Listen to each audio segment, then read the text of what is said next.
everyone, today I'm here to do a Mashup review. I feel like it's been a few months since I've done one, so I obviously need to remedy that. If you're not familiar with Mashup reviews on my channel, it's where I usually take 3 books, usually within the same genre. Sometimes it's 3 recent reads, and I just review them for you all in one video. They are all spoiler-free for the most part. I tell you what they're about, what I think about them, and what I rated them. So these videos are for me to realize what I thought about these books, and for you to figure out if you really want to read these books, and things like that. So yeah, I will leave all the timestamps down below if you want to hear about one particular book, or if you want to hear about all 3, just continue to watch. 3 books I'm talking about today are all April releases, and they are all YA contemporary, which is, I'd say, my guilty pleasure genre. I just love YA contemporary. I don't know what it is. I don't think I'll ever stop reading it. I just love them. So the books I am going to be talking about today is series Moonlight by Jen Bennett, You'd Be Mine by Erin Han, and The Princess and the Fangirl by Ashley Poston. The first book is series Moonlight by Jen Bennett. Jen Bennett is one of my favorite YA contemporary authors. I just really enjoy her book. This is her 3rd one that I've read. There's one of hers that I haven't read, which I need to change, obviously, but this is her latest release. This is all about a character named Birdie who lives in close to Seattle, Washington, which, oh my gosh, if you love Seattle, you must read this book. And I believe Birdie suffers from narcolepsy. Hopefully I got that right. It's a sleep disorder, something like that. And she is now braving onto the world, and she takes this job at a famous Seattle historic hotel, and she works the overnight shift. So like think of the midnight shift, like midnight from 5 a.m. Like, that's what she works. And she meets this guy, or re-meets a guy, I shall say, named Daniel, and together they kind of pair up. You know, romance happens, but they also have a little mystery. That's our side plot here. So there's a mystery from the hotel, this guest that keeps coming, and they think it's this famous author, so they decide to like kind of research it and figure out the mystery. You know, it's got that Sherlock Holmes vibes to it, which is got just an air of mystery. Overall, I would say this is mainly about 2 characters falling in love. I think that's not spoiling anything because most YA contemporaries are pretry much that. So overall, I gave this book a 4 out of 5. I really enjoyed it. I have really enjoyed all of Jen Bennett's books. I will say, I really thought this was going to be my favorite of hers, but after finishing it, I realized that my favorite of hers, I think, will always be Alex Approximately, which is the first book I read by her, but this one comes in at a close second. I adored this book. Like I said, if you love Seattle and the Washington vibes, you will love this book because they go on tours of Seattle, they talk about famous historic landmarks in Seattle, just gives you such a good Seattle vibe. Like, this made me want to visit Seattle right away. Also, the romance in this book is so freaking adorable. Daniel is a treasure that needs to be cherished.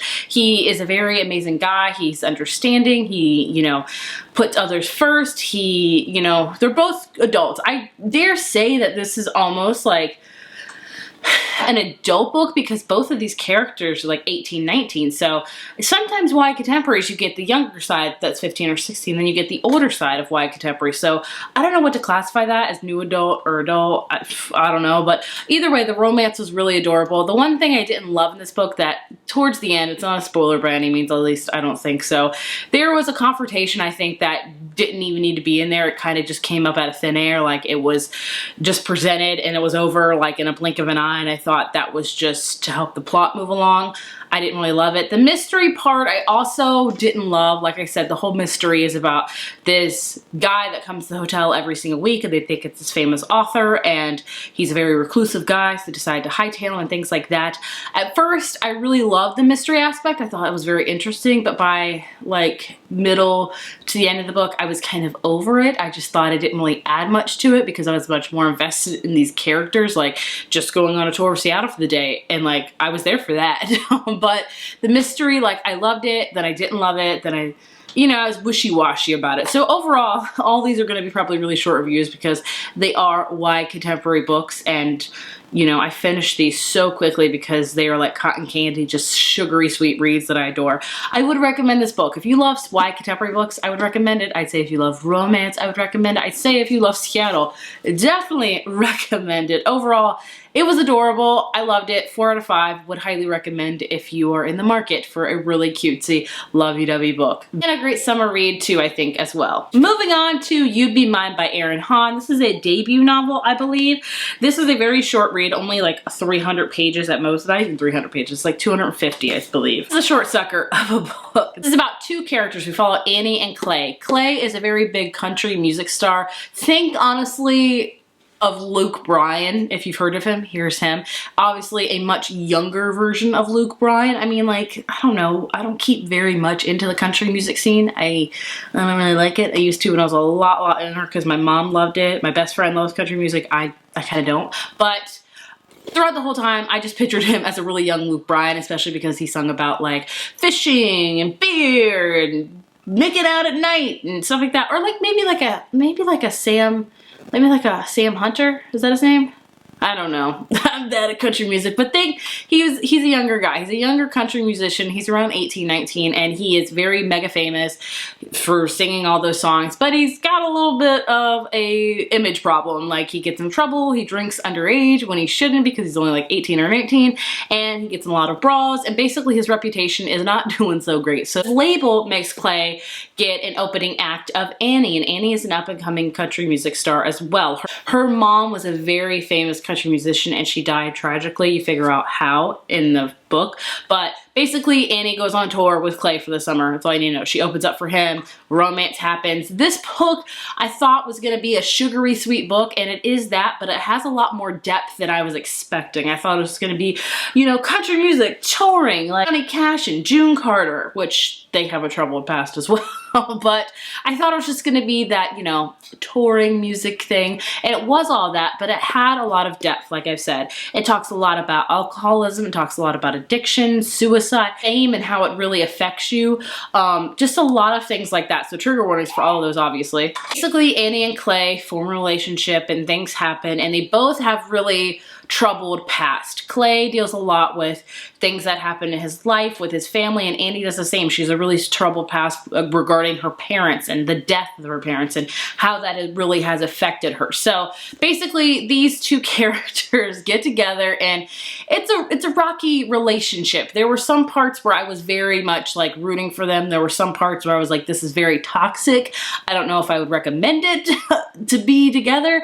But I mean, if you are a fan of just reading books about the music scene and just touring and things like that, I think it's a great book for that. I love the in-depth talks that it had because I think they were important, but the romance was something I loved and also didn't love. Like, I liked them together, but I realized they probably shouldn't be together.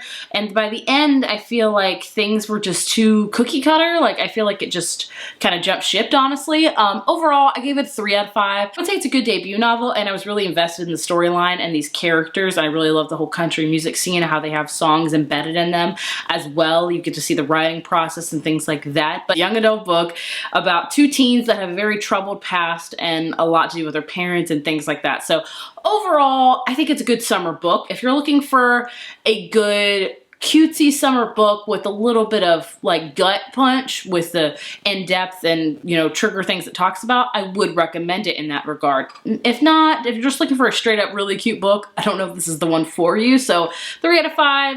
I enjoyed it. I think it was great for what it was. Like, it's not one of my favorite YA contemporaries, though, I will say that. Last book I want to talk about is The Princess and the Fangirl by Ashley Pawson. This is a sequel / companion novel to Geekerella, which I have reviewed. If you want to see that, I will link it right here and down below. Geekerella was basically a Cinderella retelling with a fandom twist. And what that means is Geekerella basically has this fandom called Starfield. Starfield was a very old sci-fi show, kind of think like Star Trek, Star Wars, that kind of vibe to it.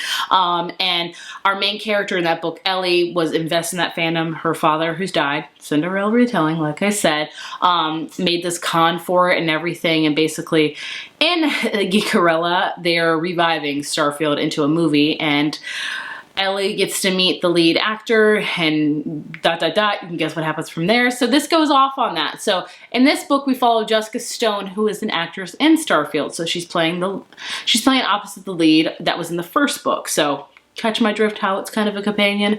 And basically Jessica Stone does not enjoy Starfield at all. She doesn't get the fandom. She doesn't really want to be in the movie. She did it for like just to say she's done it, to just add something else on her resume. And the sequel's coming out, and she's really conflicted whether or not she wants to be in the movie. We also follow Imogen, who is a very big Starfield fan. She is all on board with Jessica Stone playing Amara, the Princess Amara in Starfield. And basically this whole book takes place during the Excelsior Con weekend, which is a con all about Starfield. So it takes place during 3 days, and Imogen and Jessica Stone meet up and they realize they look a lot like each other, much so than anybody else realizes, and Jessica Stone pretty much says, hey, can you be me for a weekend because I accidentally lost the script for the Starfield sequel, so I need to find it. So that's like, it's got that like Freaky Friday, you know, Parent Trap vibe to it where they're switching lives for the weekend, and that's what it's all about. Overall, I gave this a 3 out of 5. I was really anticipating to love it because I loved Geekarella so much. This one I did not love, however. There was a lot of things I didn't love about it. Number one, the characters. Both Jessica Stone and Imogen, I didn't really like either of them. They had some good qualities about them, but I didn't love them. Jessica Stone was very she didn't love Starfield, she just couldn't stand the fandom, she didn't get on board, she didn't try to even understand it. Of course, by the end, she makes some character progression and development, as we all can assume, but I just didn't love that. Imogen is also a character I didn't like either. She is very, I don't want to say whiny, but she was just me, me, me.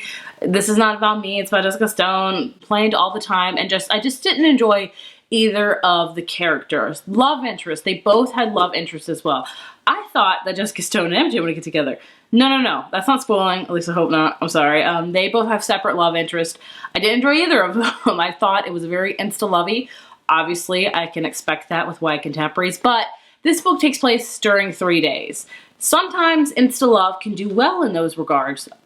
Think of The Sun Is Also a Star by Nicola Yoon. That book takes place during a day, and I was sold on that love by the end of that book, and that took place during a day. This one did not sell me on their love for 3 days. I felt like it should have been longer. The book should have expanded more than just the con. It should have taken place maybe a month beforehand and got the ball rolling. Then I could find the romance much more believable and much more enjoyable. It just all happened so fast. I just didn't love either of the romances. Like, I didn't hate them by any means. I just didn't find them super believable, and I didn't feel like there was enough connection or spark or in-depth or anything like that because the book's only told in 3 days. And you're switching plots between these two characters, and you have a subplot going on behind the background. So I was kind of let down by this book. I liked it. I gave it a 3 out of 5. Did I say that already? I probably did. I would recommend it, especially if you've read Geekarella. I think, you know, continue on with the series. She's going to make this a series. It's called Once Upon a Con, obviously. Fandom. But I just didn't love it. I will say, if you're a big fan of fandoms, if you love, like, Harry Potter, Marvel, you know, Buffy, any sort of fandom that you just are a diehard for, I think this is a great series to read because it really represents a fan in the fandom. Like, I felt connected in this book because I love so many fandoms. They talked about Buffy twice in this book. They talked about Harry Potter. I was like, oh, my fandom heart is just aching. I love it so much. So fandom-wise, this is a really cute series and I would recommend it. Overall, like I said, it was a little bit of a disappointment though. I wanted more from it, but I still enjoyed it. It was a fun time. So there you have it. Those are my thoughts on these 3 books. They are all very, very different. If you want really cutesy romantic book, highly recommend Serious Moonlight. If you want a book all about country stars and their troubled past and in-depth and things like that, You'd Be Mine be a great one. And if you're a person that loves fandoms and love reading about fandoms and cons, The Princess The Fangirl might be for you. So all of these offer 3 different things, as most books do. And yeah, I like them all for each individual reasons, but I say my favorite in this video for sure is Serious Moonlight. So if you've read any of these books, I would love to hear your thoughts down below. Do we have same thoughts or do we have different thoughts? Please let me know. Thank you guys so much for watching, and I'll see you in my next video. Bye.